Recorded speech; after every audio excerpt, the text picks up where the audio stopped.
Sejam todos bem-vindos a mais um vídeo aqui no canal falando de tática. Obviamente que hoje vamos falar da vitória do Flamengo sobre o São Paulo, 2-0. Gols de Wallace e Luiz Araújo. Mais uma vitória que o Flamengo foi completamente dominante. O Flamengo foi senhor do jogo. O São Paulo, como se diz na gíria, não viu a cor da bola. Não conseguiu jogar.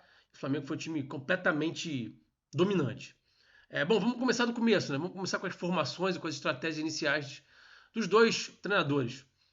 Felipe Luiz colocou em campo o Bruno Henrique pela esquerda, como ponta, que é, sim, a posição que ele mais gosta de atuar, que ele sente mais à vontade, e colocou o Plata ali como esse 9 de mobilidade, como esse 9 de ruptura, se mexe muito e dá muitas opções. O Luiz Araújo, pelo lado que ele joga mais confortável, também pelo lado direito, então buscou deixar os jogadores mais confortáveis dentro do campo, e o Arrasca e o Plata praticamente como uma dupla de ataque, né? Depois eu vou até fazer uma brincadeira com vocês aí mais pra frente nesse vídeo sobre essa opção do Felipe, né? Mas eu quero falar só de uma forma mais genérica agora sobre a escalação e depois falar sobre a escalação do Crespo, e depois a gente vai um pouquinho mais a fundo, tá? Ele optando pelo Wesley também, né? E deixando o Varela no banco, jogando com a dupla de zaga tradicional que ele costuma usar, Ortiz e Pereira, né? Os dois Léos. E o Alexandre começando o jogo, mas sentindo uma lesão, uma fisgada na coxa logo no início, e entrando o Ayrton Lucas, né, que como vocês sabem também saiu no segundo tempo por causa de um choque muito impressionante ali, em que abriu ali um corte muito, muito profundo, muito grande na perna do Ayrton Lucas. Tomara que fique tudo bem com ele, que tudo se restabeleça aí com o beijinho, né? E aí, a surpresa, né, para mim foi o Alan, né? Eu imaginei que o De La Cruz teria condições de iniciar a partida, porque até chegou a entrar alguns minutos contra o Bayern de Munique. O Felipe optando pelo Alan, entendendo que o De La Cruz ainda não estava pronto para começar uma partida, e acabou sendo uma escolha acertada, né? Assim como foi uma escolha acertada a do Bruno, né? Eu falei bastante que eu gostaria de ver o Wallace a começar, mas a escolha pelo Bruno acabou se mostrando acertada, né? Bom, a gente não está falando de qualquer técnico, a gente está falando de um técnico muito bom, a gente está falando do Felipe Luiz, né? Enfim, dupla Jorginho e Alan foi bem. O Alan fez mais uma boa partida. É o que eu costumo falar. O Alan não é um grande jogador. Eu prefiro, jogador por jogador, eu prefiro o De La Cruz. Acho o De La Cruz mais jogador do que ele. Acho que isso está bem claro para todo mundo. Mas o Alan é um jogador muito correto, inteligente, cobre bastante campo, sabe fechar bem os espaços e se entendeu muito bem ali com o Jorginho, que dessa vez foi menos brilhante do que foi lá no Mundial, mas continuou sendo importante para a saída de bola, para controle do jogo. Defensivamente ele é muito inteligente para fechar os espaços também. Então, fez mais uma boa partida. E aí o São Paulo, né? O São Paulo do Crespo, que fez a sua reestreia pelo clube, e claramente o que a gente percebeu foi ainda precisa de mais tempo para que os jogadores assimilem esse novo modelo, essa nova forma de jogar, a nova ideia, né, que está sendo implementada agora para um treinador que chegou agora. Então ficou claro que o time está um pouco descoordenado ainda. O Crespo que optou por entrar com 3 zagueiros, 3 volantes, 2 alas que não sobem muito, e que tinha uma dupla de ataque com Oscar e André Silva, quer dizer, o Oscar era um desses atacantes, né? Muito conservador. Muita gente atrás da linha da bola, time marcando com linha de 5, marcando no 5-3-2, mas que em alguns momentos, até por essa coisa da descoordenação, perdão, acabava até em alguns momentos virando um 5-2-3, porque o Alisson tinha liberdade para saltar muito. E quando o Alisson saltava, ficavam só 2 nessa segunda linha. E ficava pouca gente ali. Além disso, com o Pablo Maia muito colado no Arrasca, sempre muito próximo do Arrasca, o Arrasca fez o que ele tem feito constantemente quando acontece esse tipo de contexto, né? Ele tem sofrido marcações ali quase que individuais frequentemente. LDU, Palmeiras, que mais? Enfim, lembro agora de cabeça só esses dois, mas tem acontecido com frequência. E aí, qual é a orientação do Felipe, né? Qual é a leitura também que o Arrasca faz muito bem feita, né? Eu vou sair aqui do corredor central, vou arrastar esse cara para fora. Então, ali como quem não quer nada, o Arrasca vai arrastando esse marcador para fora, vai tirando esse cara do corredor central, vai deixando o corredor central mais livre para o Flamengo poder atuar. E aí foi o que aconteceu.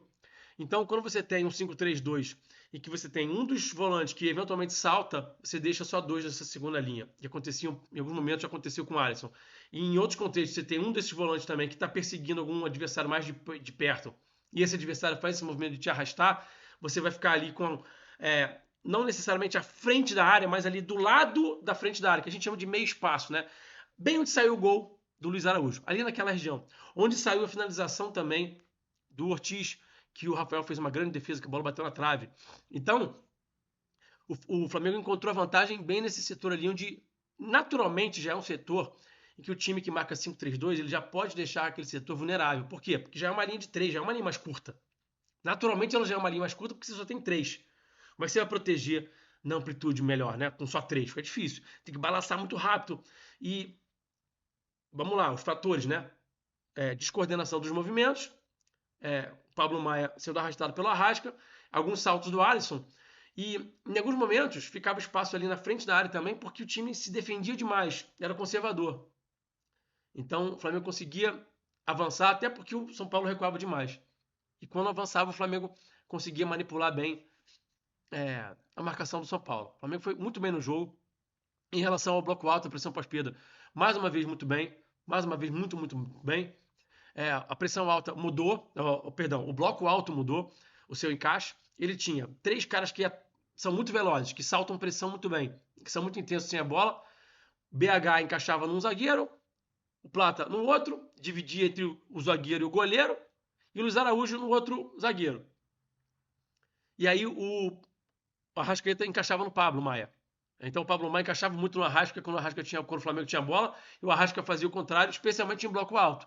E aí tirava o jogo do Pablo Maia, e o São Paulo conseguiu sair jogando algumas poucas vezes, mas foram pouquíssimas, né? É normal também o time sair algumas vezes. Não são todas as vezes que o bloco alto vai impedir o adversário de sair jogando, né? Isso é natural. E então faz parte do jogo. Então, mas na maioria das vezes o que acontecia? O São Paulo não conseguia sair jogando, o Flamengo roubava a bola e iniciava um ataque. Então, essa é a forma que o Felipe tem de, primeiro, se defender, porque você mantém a bola longe da sua própria baliza, e de ser dominante. Você não deixa seu adversário ter posse. O Flamengo chegou a bater 64% de posse durante o primeiro tempo. Terminou o primeiro tempo com 9 finalizações, já merecia um gol. Não fosse a grande atuação do goleiro Rafael, alguns pequenos erros ali também tomaram decisão dos atletas do Flamengo. Já merecia ter saído com um gol no primeiro tempo. Então, já foi um ótimo primeiro tempo. Mas o Flamengo um pouquinho mais vertical nesse primeiro tempo do que costuma ser. Até porque Gerson não está mais nesse time. Então o time tem menos controle do jogo. Um cara que segura a bola, né? O Gerson era esse cara que segurava a bola. Então tinha menos controle do jogo. O Flamengo não chegou à marca de 100 passes no primeiro tempo. Me chamou muita atenção isso. Foram 88 passes somente. Mesmo com muita posse. Por quê? Foi um pouco mais vertical. Um time que realmente jogou um jogo um pouco mais vertical, que é um jogo diferente desse que o time está acostumado a jogar. No segundo tempo, passou a fazer um pouquinho mais do jogo que está mais acostumado a fazer. De mais controle da posse, mais troca de passes. O Flamengo passou dos 400 passes no jogo. Chegou quase a 500, 458, se eu não estou enganado.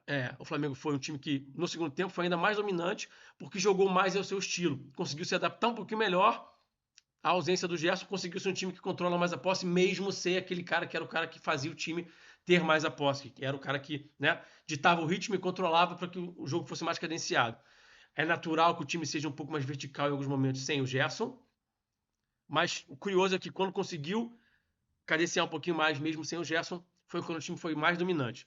Então, assim, gente, a opção pelo bloco alto, a opção desses atletas, melhor dizendo, do Plata, do BH, do próprio Luiz Araújo, mais adiantados, e o Arrasca um pouquinho mais atrás, encaixando no volante, foi acertadíssima.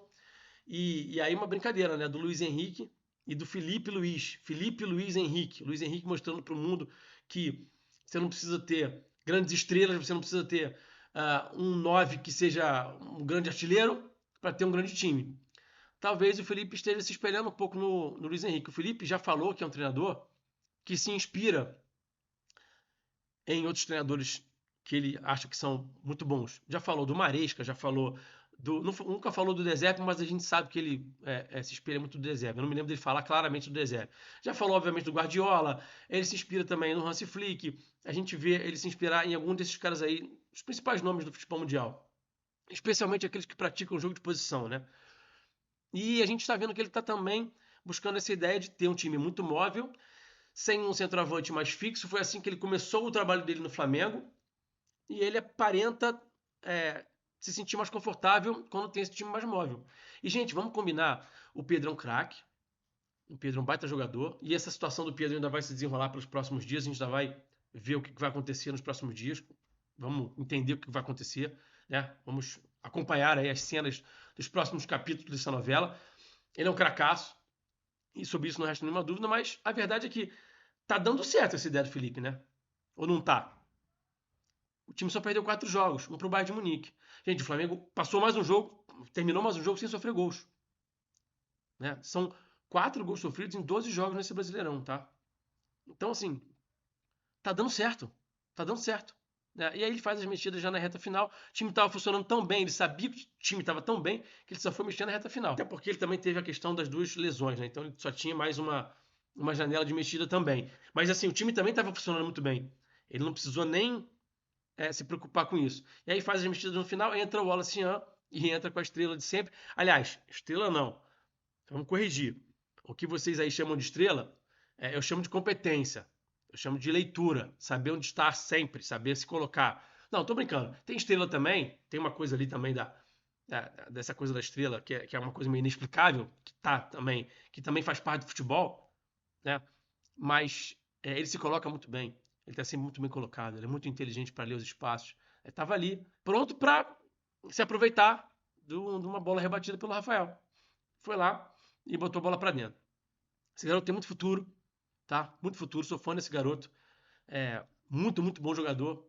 Entrega tudo aquilo que o Felipe gosta, da intensidade com a bola, sem a bola. Tem tudo para ajudar muito o Flamengo esse ano no Brasileirão. Deve ficar, não deve ser vendido, não. A não ser que venham aí com um caminhão de dinheiro, mas o Flamengo vai fazer tudo para mantê-lo, porque ele ainda tem alguma coisa para contribuir por aqui, acredito eu. Então o segundo tempo foi realmente muito forte, com o Flamengo ainda mais consistente, conseguindo trocar mais passes, e São Paulo cada vez menos conseguia sair com a bola. Conseguiu sair algumas vezes aí no primeiro, no segundo ficou mais difícil, ficou realmente complicado. E um detalhe, uma coisa que eu sempre falo aqui para vocês, segunda bola, que é muito importante no futebol. O Flamengo vencendo as segundas bolas. Tanto a segunda bola que o Rafael, que alguns zagueiros do São Paulo fazia. Então, quando o São Paulo rifava a bola e essa bola ficava para disputa de primeira bola pelo alto, o Flamengo ficava com a segunda, recuperava a posse, né? E ficava com a segunda. Isso tirava muito volume de jogo do São Paulo, dava muito volume ao Flamengo. Isso também foi preponderante. Mas não só essa bola que o São Paulo fazia, mas a que o Flamengo fazia também. Então, quando o Rossi, quando algum zagueiro do Flamengo precisou dar um chutão porque estava pressionado, que é normal também, que faz parte do jogo, não vai sair todas por baixo, tocando, normal, você dá um chutão.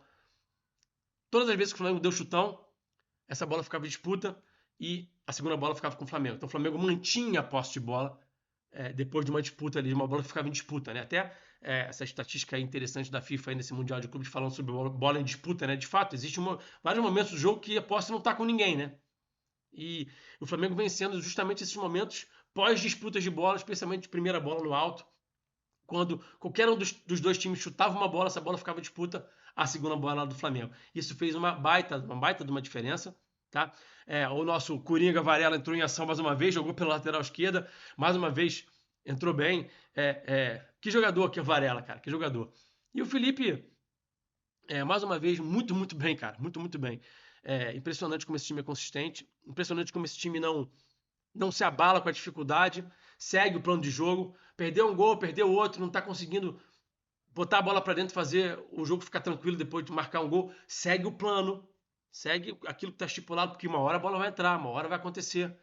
Isso é muito legal. O Flamengo perdeu para o Bayern, torcedor do Palmeiras, do Fluminense, todos felizes lá, mas a realidade aqui, no futebol brasileiro, sul-americano, é que o Flamengo é uma equipe muito difícil de ser batida. Qualquer equipe que entrar em campo contra o Flamengo vai penar, vai ter que suar sangue para conseguir empatar, quiçá ganhar. O normal é você perder desse Flamengo do Felipe Luiz. Essa é a grande verdade. Embora ainda tenha o rubro-negro que cornete o treinador, né? Vai entender. Enfim, gente, hoje é uma análise um pouquinho diferente, sem campinhos, sem vídeos, só nós aqui. E daqui a pouco eu explico para vocês por quê. Vocês vão saber em breve por quê que está sendo nesse modelo. Mas é mais importante que vocês continuem aqui comigo e não deixem de acompanhar as análises, mesmo sendo nesse formato aqui que não é com sarrafo tão elevado como vocês estão acostumados, mas que também, obviamente, eu procuro trazer o melhor conteúdo, tá? Então, o Flamengo segue líder, tá? E tranquilo, continua sendo uma equipe muito, muito difícil de ser batida. Beleza? Espero que vocês tenham gostado desse vídeo e, ó, Cara, esqueci de pedir o like, hein? Esqueci de pedir o like lá no começo do vídeo. Pelo amor de Deus, não esquece do like, hein? Like, inscrição aqui no canal também. Se inscreva no canal. Até o próximo vídeo. Um beijão. Até a próxima. Eu fui. Abraço. Saudações.